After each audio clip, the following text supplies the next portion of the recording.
बुद्धिमान की परीक्षा। बहुत समय पूर्व जब गुरुकुल शिक्षा की प्रणाली होती थी तब हर बालक को अपने जीवन के 25 वर्ष गुरुकुल में बिताना पड़ता था। उस समय एक प्रचंड पंडित राधे गुप्त हुआ करते थे जिनका गुरुकुल बहुत प्रसिद्ध था, जहां दूर दूर के राज्य के शिष्य शिक्षा प्राप्त करने आया करते थे। बात उन दिनों की है जब राधे गुप्त की उम्र ढलने लगी थी और उसकी पत्नी का देहांत हो चुका था। घर में विवाह योग्य एक कन्या थी। राधे गुप्त को हर समय उसकी चिंता सताती रहती थी। वो उसका विवाह एक योग्य व्यक्ति से करना चाहते थे जिसके पास संपत्ति भले ना हो पर वह कर्मठ हो, जो किन्हीं भी परिस्थिति में उसकी बेटी को खुश रखे और उचित समय पर उचित निर्णय ले सके। एक दिन उनके मस्तिष्क में एक ख्याल आया और उन्होंने इस परेशानी का हल सोचा कि क्यों ना वो अपने खुद के शिष्यों में से ही योग्य वर की तलाश करे। उनसे बेहतर उनकी बेटी के लिए और क्या हो सकता है। इस कार्य के लिए उन्होंने बुद्धिमान की परीक्षा लेने का निर्णय लिया और सभी शिष्यों को एकत्र किया।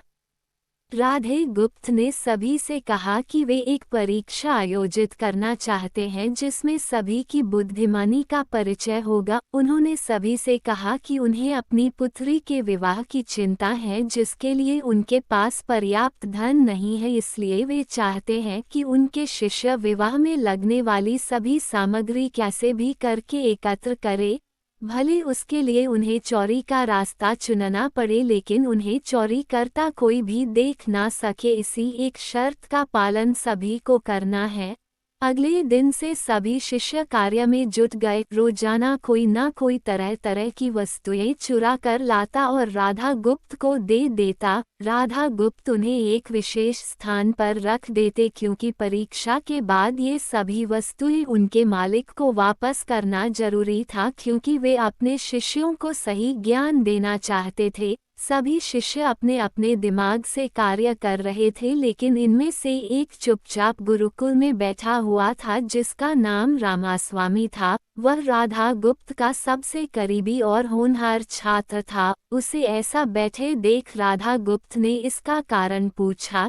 तब रामास्वामी ने बताया कि आपने परीक्षा की शर्त के रूप में कहा था कि चोरी करते वक्त इसे कोई ना देख सके। इस प्रकार अगर हम अकेले में भी चोरी करते हैं तब भी हमारी अंतरात्मा उसे देख रही है। हम खुद से उसे नहीं छिपा सकते। इसका अर्थ यही है कि चोरी करना व्यर्थ है। उसकी यह बात सुन राधा गुप्त के चेहरे पर खुशी छा जाती है। वे उसी वक्त सभी को एकत्र करते हैं और पूछते हैं कि आप सब ने जो चोरी की, क्या उसे किसी ने देखा?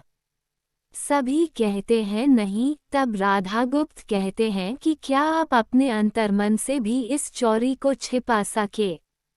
सभी को बात समझ आ जाती है और सबका सिर नीचे झुक जाता है सिवाय रामास्वामी के। राधा गुप्त रामास्वामी को बुद्धिमानी की परीक्षा में अव्वल पाते हैं और सभी के सामने कहते हैं कि यह परीक्षा मेरी पुत्री के लिए उचित वर तलाशने के लिए रखी गई थी। इस प्रकार मैं रामास्वामी का विवाह अपनी पुत्री के साथ तय करता हूँ। सभी खुशी से झूम उठते हैं, साथ ही चुराई हुई हर एक वस्तु को उसके मालिक को सौंप विनम्रता से सभी से क्षमा मांगते हैं। कहानी की शिक्षा। बुद्धिमानी की परीक्षा से यही शिक्षा मिलती है कि कोई भी कार्य अंतर्मन से छिपा नहीं रहता और अंतर्मन ही मनुष्य को सही राह दिखाता है। इसलिए मनुष्य को किसी भी कार्य के सही गलत के लिए अपने मन को टटोलना सबसे जरूरी है।